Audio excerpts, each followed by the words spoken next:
पूरी दुनिया में जितने क्रिकेटिंग फैंस हैं ना, वो इस टाइम इस 23 साल के लड़के की बात कर रहे हैं जो पंजाब से बिलोंग करता है और आज इसने हैदराबाद को रिप्रेजेंट करते हुए मुंबई इंडियंस के खिलाफ अपने मैच को खत्म किया, सिर्फ इसलिए क्योंकि इसने आज जसप्रीत बुमराह को नो लुक छक्का मारा। मतलब ये नो लुक छक्का आजकल बहुत ट्रेंड में आया है क्योंकि ये बेस बन चुका है ऑरा फार्मिंग का। And now imagine the aura of Jasprit Bumrah. मतलब ये बंदा अगर मैच ना खेले या फिर खेलते हुए ना चले, वैसे तो ऐसा होता नहीं है, लेकिन अगर गलती से ना चले तो इम्पॉसिबल है इंडिया या मुंबई इंडियंस का मैच जीतना, क्योंकि साथ वाले जो बॉलर्स होते हैं ना, वो सोचते हैं यार बुमराह का इतना भूत बना तो हमारी तो आत्मा निकाल के ले जाएंगे बैट्समैन। और मुझे सिर्फ मुंबई इंडियंस को यही कहना है कि यार 4 अप्रैल 2013 मतलब ऑलमोस्ट 13 साल से ऊपर हो चुके हैं और बुमराह तुम्हारी बॉलिंग का बोझ अपने कंधे पे सिंगल हैंडेडली लेके चल रहा है। यार कोई और विकल्प भी ढूंढ लो। खैर बात करें सलील अरोड़ा की, तो ये वो बंदा है जिसके अंदर टैलेंट कूट कूट के भरा हुआ था, सिर्फ टैलेंट आज दुनिया के सामने आया। ये वो बंदा है जिसने अपनी डेब्यू रणजी मैच में सेंचुरी मारी थी सैयद मुश्ताक अली ट्रॉफी के अंदर 200 की स्ट्राइक रेट से विद 28 छक्के 358 रन मारे थे। और झारखंड के खिलाफ तो इसने 45 बॉलों में 125 रन मार दिए थे। मुझे तो ये नहीं समझ आ रहा कि सिलेक्टर्स के साथ साथ वर्ल्ड बॉलर्स का क्या हाल होगा जब वो ये सोचेंगे कि पहले जायसवाल होता था, फिर सूर्यवंशी आ गया और अब एक ये आ गया। यार बॉलर्स का हाल तो आज भी खराब है, क्योंकि जब 250 रन भी आराम से 19वें ओवर के अंदर चेज हो जाए तो फिर भाई साहब क्रिकेट का क्या ही हाल है। If you agree with me on this,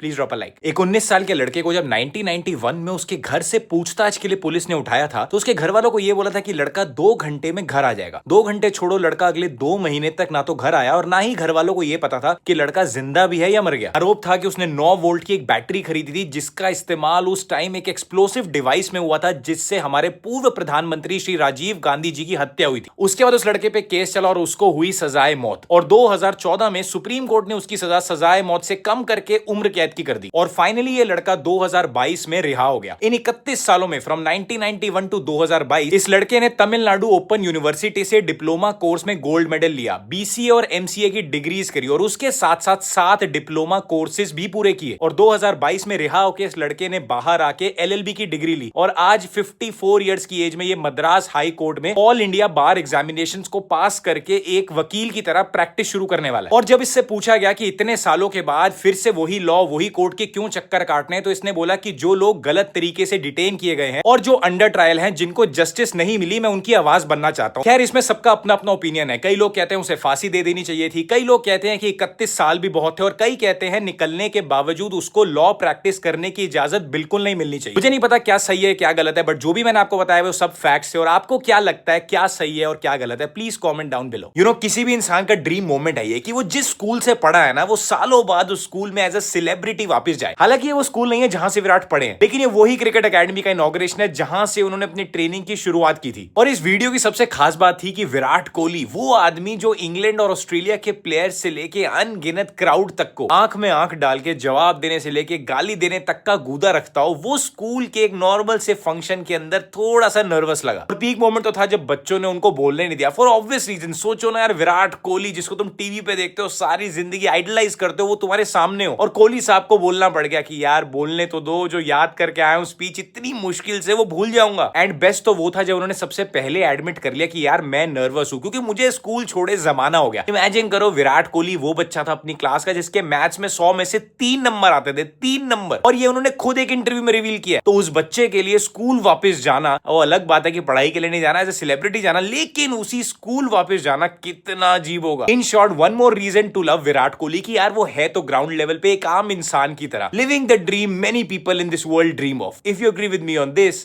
please drop a like. What if I tell you कि एक एक्टर है जो धीरे धीरे रणबीर कपूर और रणवीर सिंह की लीग में आ रहा है। बंदे ने 2010 में अपना करियर शुरू करा और 7 साल के बाद इधर उधर छोटी मोटी पिक्चरों को हिट देने के बाद एक बड़ी कमर्शियल सक्सेस का ये पार्ट बना। और उसमें भी ये हीरो नहीं था, ये साइड हीरो था, लेकिन इसका काम इतना बढ़िया था कि हीरो को खा गया। 2018 में इसने अपनी जिंदगी की पहली हॉरर कॉमेडी करी जो सुपर डुपर हिट थी। यू नो इस एक्टर की लेटेस्ट मूवी आई है, उसका नाम है टोस्टर, नेटफ्लिक्स पे अवेलेबल है। And I am telling you, वो movie is much better than Dhurandhar और Animal, just because of 2 things. पहला, लाइट हार्टेड मूवी है, कोई टेंशन वाली नहीं, कॉमेडी मूवी है, मजा आएगा। दूसरा सबसे बड़ी बात, उसकी repeat value. It is like coolie number 1 in those old golden days of Govinda, जो आप कभी भी कहीं से भी कितनी भी बार देख लो आपको मजा आएगा। आई एम टेलिंग यू, ये बंदा अपने पैर ऐसे जमा रहा है कि किसी वरुण धवन या किसी अर्जुन कपूर ने अपनी जिंदगी में सोचा भी नहीं होगा। I am a big fan of his work and after toaster I am mind blown. Hats off to this man for his struggle and his journey and now he is turned producer and what impeccable talent we have. And if you watch Toaster and you actually agree with me on this,